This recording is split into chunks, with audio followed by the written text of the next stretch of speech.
5 বছর আগে আমার মা মারা গেছিল, আমি বলেছিলাম আমি এতিম হয়ে গেছিলাম, কিন্তু মা বাবাকে দেখে মার কিছু কষ্টটা বলেছিলাম। আজকে আমি পূর্ণকে এতিম হয়ে গেলাম। আমরা পরিবার, আপনারা আমাদের জন্য দোয়া করবেন। হাজারো মুসল্লির জানাজায় বিদায় নিলেন গৌরীপুর বাজারের প্রিয় মুখ বাচ্চু মিয়া সরকার। রিপোর্ট মোহাম্মদ বিল্লাল মোল্লা, কুমিল্লা উত্তর জেলা প্রতিনিধি। আপনি কি আপনার স্বপ্নের বাড়িতে, হাসপাতালে এবং শপিং মলে ভালো মানের লিফট জেনারেটর লাগাতে চাচ্ছেন? তাহলে দেরি কেন? আজই আমাদের সাথে যোগাযোগ করুন। ইন্না লিল্লাহি ওয়া ইন্না ইলাইহি রাজিউন। মানুষ মরণশীল, একদিন না একদিন সবাইকে এই দুনিয়া ছেড়ে চলে যেতে হয়। তবে কিছু মানুষের প্রস্থান সমাজে গভীর শূন্যতা তৈরি করে, বেদনায় ভারী করে তোলে হৃদয়।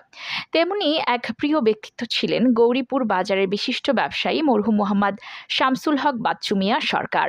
কুমিল্লা জেলার দাউদকান্দি উপজেলার ঐতিহ্যবাহী গৌরীপুর বাজারের উন্নয়ন ও সমৃদ্ধির পেছনে যার অবদান অপরিসীম। জিয়ারকান্দি গ্রামের বড় বাড়ির কৃতি সন্তান তিনি। ন্যায়নীতি, সততা ও পরিশ্রমের মাধ্যমে তিলে তিলে গড়ে তুলেছেন আজকের আধুনিক গৌরীপুর বাজার। একসময় যখন গৌরীপুর বাজারে রাষ্ট্রায়ত্ত সোনালী ব্যাংক ছাড়া তেমন কোনো ব্যাংক ছিল না, তখন তিনি নিজেই হয়ে উঠেছিলেন ব্যবসায়ীদের আস্থার প্রতীক, একটি জীবন্ত ব্যাংক। ছোট ব্যবসায়ীরা তার কাছে নিরাপদে তাদের অর্থ জমা রাখতেন এবং প্রয়োজনে ঠিক সেভাবেই ফেরত পেতেন। তার এই সততা ও বিশ্বস্ততা তাকে সবার কাছে অনন্য মর্যাদায় অধিষ্ঠিত করেছে।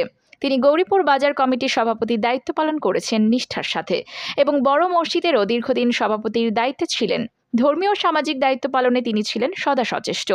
তার জানাজায় হাজারো মুসল্লির ঢল নামে, যা প্রমাণ করে মানুষের হৃদয়ে তার প্রতি কতটা ভালোবাসা ও সম্মান ছিল। জানাজায় অবস্থিত অনেক বিশিষ্ট ব্যক্তি তার স্মৃতিচারণ করতে গিয়ে আবেগে আপ্লুত হয়ে পড়েন। সাদামাটা জীবনযাপনকারী এই মহান মানুষটি রেখে গেছেন ছেলে মেয়ে সহ অসংখ্য গুণগ্রাহী ও আত্মীয় স্বজন। মরহুম শামসুল হক বাচ্চু মিয়ার জানাজায় উপস্থিত থাকার কথা ছিল কুমিল্লা ২ হোমনা তিতাস আসনের সংসদ সদস্য অধ্যক্ষ সেলিম ভুইয়া, কিন্তু রাস্তায় জ্যাম থাকার কারণে উপস্থিত থাকতে না পেরে দুঃখ প্রকাশ করেন এবং মরহুমের জন্য দোয়া কামনা করেন। তার মেজ ছেলে মোহাম্মদ মাহবুব আলম সরকার গৌরীপুর বাজারের একজন স্বনামধন্য কাঠ ব্যবসায়ী এবং তিতাস উপজেলা বিএনপির সহসভাপতি হিসেবে দায়িত্ব পালন করেছেন। অন্যান্য ছেলেরাও ব্যবসার সাথে যুক্ত এবং একজন ছেলে চিকিৎসা পেশায় নিয়োজিত। মরহুমের পরিবার সকলের কাছে তার জন্য দোয়া কামনা করেছেন। পাশাপাশি কেউ যদি তার কাছে কোনো পাওনা বা দেনা রেখে থাকেন, তাহলে যোগাযোগ করলে তা পরিশোধ করা হবে বলেও জানিয়েছেন। আল্লাহ তাআলা মরহুমকে জান্নাতুল ফেরদৌস নসিব করুক এবং তার পরিবারকে এই শোক সইবার তৌফিক দান করুক, আমিন। আমি 1987 সালে গৌরীপুর ইউনিয়নের চেয়ারম্যানের দায়িত্ব পাওয়ার পর আমি এই বাচ্চু মিয়া সরকার সাহেব গৌরীপুর বাজারের শুধু একজন বিশিষ্ট ব্যবসায়ী ছিলেন না, তিনি একজন অভিভাবক ছিলেন। তার গতিতে গৌরীপুর বাজারের সমস্ত সমস্যাগুলা আমরা সমাধান করতাম। উনি অত্যন্ত ন্যায়পরায়ণ লোক ছিলেন। উনি ন্যায় কথা বলতে কাউকে দ্বিধা করতেন না। আমরা 6 ভাই ছিলাম। আমাদের আরেক ভাই অধ্যাপক নুরুল গনি সরকার কয়েক বছর আগে মারা গেছেন। উনি ছিলেন আমাদের সবার বড় বাচ্চু মিয়া সরকার। উনিও আজকে চলে গেছেন আল্লাহর কাছে। আমরা যারা আছি তারা যেন ওনাদের পথে, ওনারা যেভাবে চলে গেছেন, যেভাবে আপনাদের সাথে যোগাযোগ রাখছেন, আপনাদের সাথে চলছেন, আমরা যেন সেইভাবে চলতে পারি, সেই দোয়াটা করবেন আর ওনার আত্মার মাগফিরাত কামনা করবেন। বাচ্চু মিয়া সরকার একজন সম্ভ্রান্ত পরিবারের সন্তান। তিনি গৌরীপুর বাজারের একজন বিশিষ্ট ব্যবসায়ী। উনি ব্যবসা করতে গিয়ে যদি কারো মনে কোনো কষ্ট দিয়ে থাকে, আপনারা দয়া করে তাকে ক্ষমা করে দিবেন।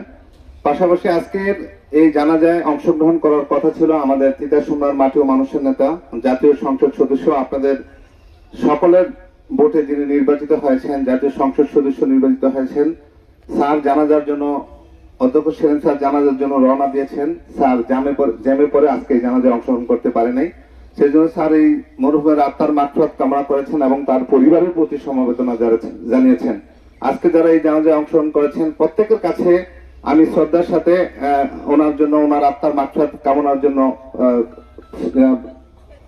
দোয়া কামনা করছি। আজকে দুনিয়াতে চলে গেছে, এভাবে আমরাই যাব।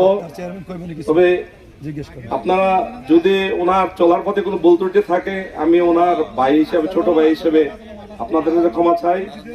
আপনারা তাকে ক্ষমা করে দিবেন। আমাদের সদ্য বড় ভাই আপন চাচাতো ভাই আমাদের বাচ্চুমিয়া সরকার ইন্তেকাল করেছেন, ইন্নালিল্লাহি ওয়া ইন্না ইলাইহি রাজিউন। আমরা আমাদের পরিবারের সবচেয়ে মুরব্বী আপাতত আমাদের যারা আমাদের তিন দাদা ছিল, সাহেব আলী সরকার, কদম আলী সরকার এবং সদর আলী সরকার। সবচেয়ে বয়োজ্যেষ্ঠ বাচ্চুমিয়া সরকার আমাদের বড় ভাই।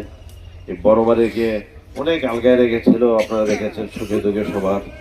এবং গরুপুর বাজারের বিশিষ্ট ব্যবসায়ীর মধ্যে আমার মনে পড়ে, আমার যতটুকু আমাদের বাচ্চুমের সাথে খুব ঘনিষ্ঠ একজন লোক ছিল আমাদের সাহেব আলী মাদান, তার মুসলিম সদাগর, আমাদের মরবী রাজানিয়া ব্যাচ, অনেক গরুপুর বাজারের লোকেরা ছিলেন।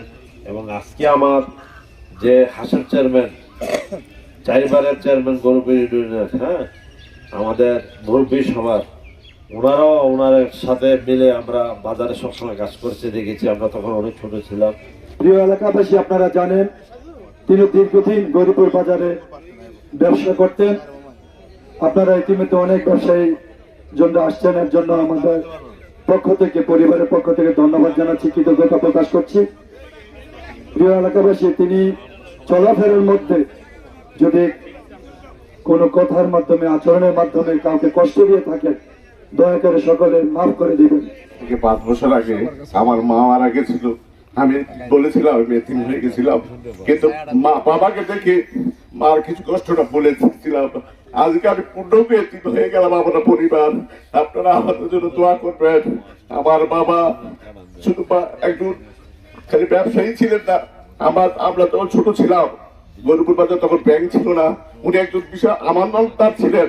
আমরা দেখতাম ওনার কাছে, এখন অনেক দেখা হলে বলে তোমার বাবার কাছে যে টাকা রেখে দিয়েছি 5 বছর পরে আল্লাহ দিয়েছি, সেই বান্ডেলটাই দিছে।